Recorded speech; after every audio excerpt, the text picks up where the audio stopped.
some of you know that I'm in recovery. I've been sober in the 12-step program for many, many years, and I watch new guys come in, and they stand in the room and they look around and they recognize, first of all, that everybody in the room gets them.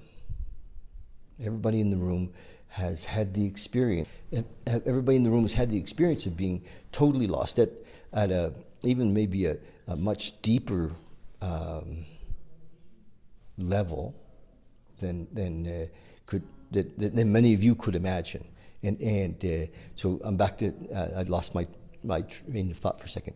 But so they come into a room, a 12-step room, and the room is full of people who have really awakened to a certain level. They've awakened to the fact that how they were living wasn't working for them. And they've awakened to the possibility, because of these people that they're surrounded by, the possibility that they don't have to live that way anymore.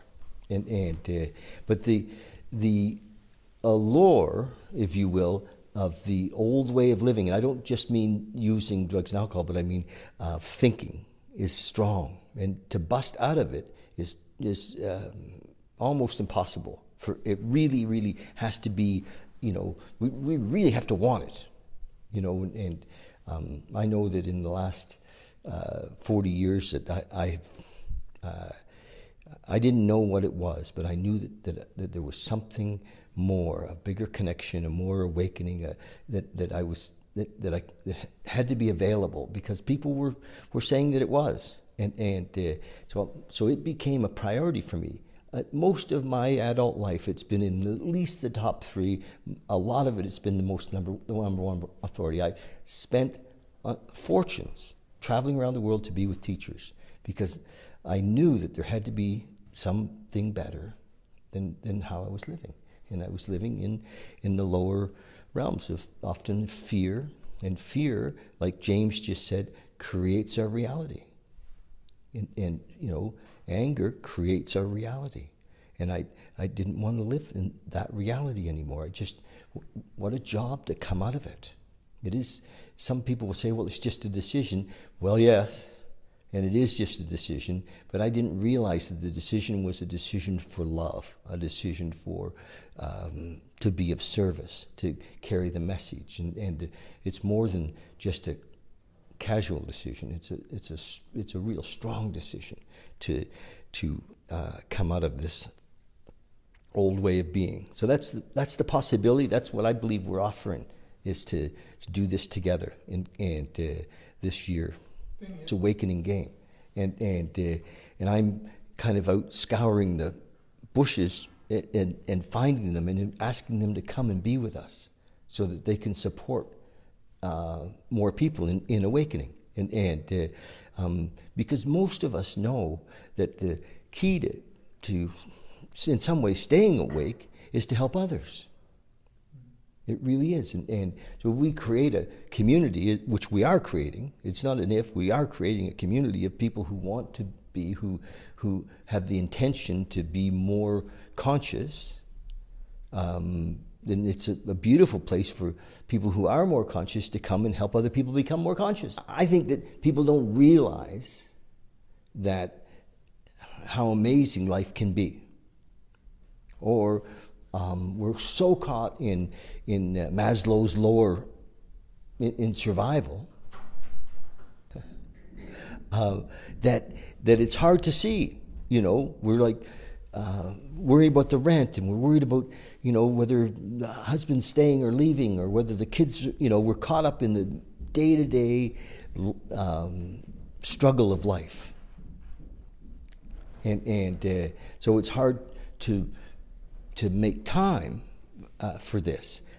I actually did a post about that today on Facebook.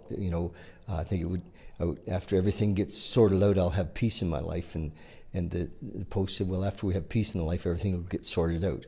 And so we're working on the wrong end of things. And many of us are thinking, once my finances are okay, I can take time to work on my spiritual life.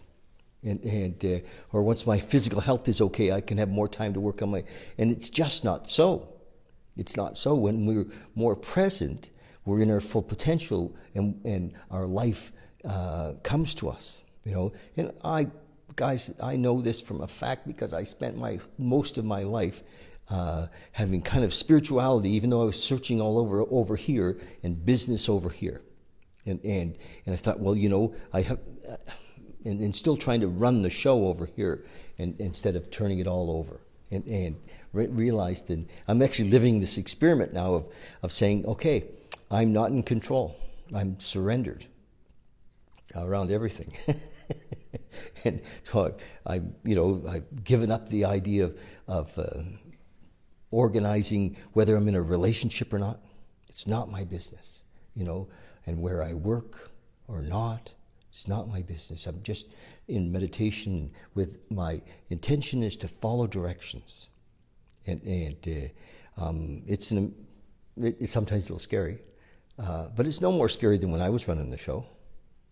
Really, it's not even anywhere near as scary. It's hardly scary at all, actually. I say it's scary, but the truth is, it was way more scary when I was running the show, like way more. The other thing is that many of us are loners, and that's ego.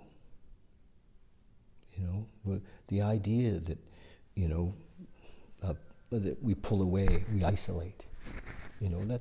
That's a story. We don't have to do that. We have to, I think, be present enough to recognize that we're here collectively, and that if you're lifted up, I'm lifted up, and we're all lifted up together. There's a fine line between, because sometimes people want to live in their misery. They want to live in their story. They want to live in their problem world. And so how do we lift people out of that? They really have to want that. And to be, and we're not going to call it positive or negative, but to be awakened to the fact that we create that world. And we can live in love, live in acceptance. The one day thing we're doing on March 21st, the part of the context is, or purpose is radical acceptance. So I had it written down here. The purpose of that day is to people be themselves so that they accept themselves exactly as they are. So the whole idea of self-awareness is we can't really accept ourselves if we don't see ourselves. And we can see ourselves by being in relationship with each other. And so the whole thing is that we grow in acceptance and love. Yes, so seeing that the story really isn't us is the beginning of freedom. And I think that really solidifies as we give it away, as we help others. And to see that we're amazing creatures, we're spiritual beings, we're gods in a way. We were given the story of and Jesus talked about that anything that he could do, we could do. In the Christian story, I and my Father are one, he said, and you are also. I love this little connection that we were given a prayer in the Christian teachings, and the prayer started out with our Father. Now he said that he was his Father, and then he said he's your Father. There was no difference in his story and our story, and everything he could do, we could do, And it's a great story. I think we just got a little lost in making him special in some way. And I might be blasphemy here, but I'm just saying that we all have the possibilities if we're living in the moment. If we're here right now, if we're in truth, in love, it's all, the doors are open for us. In my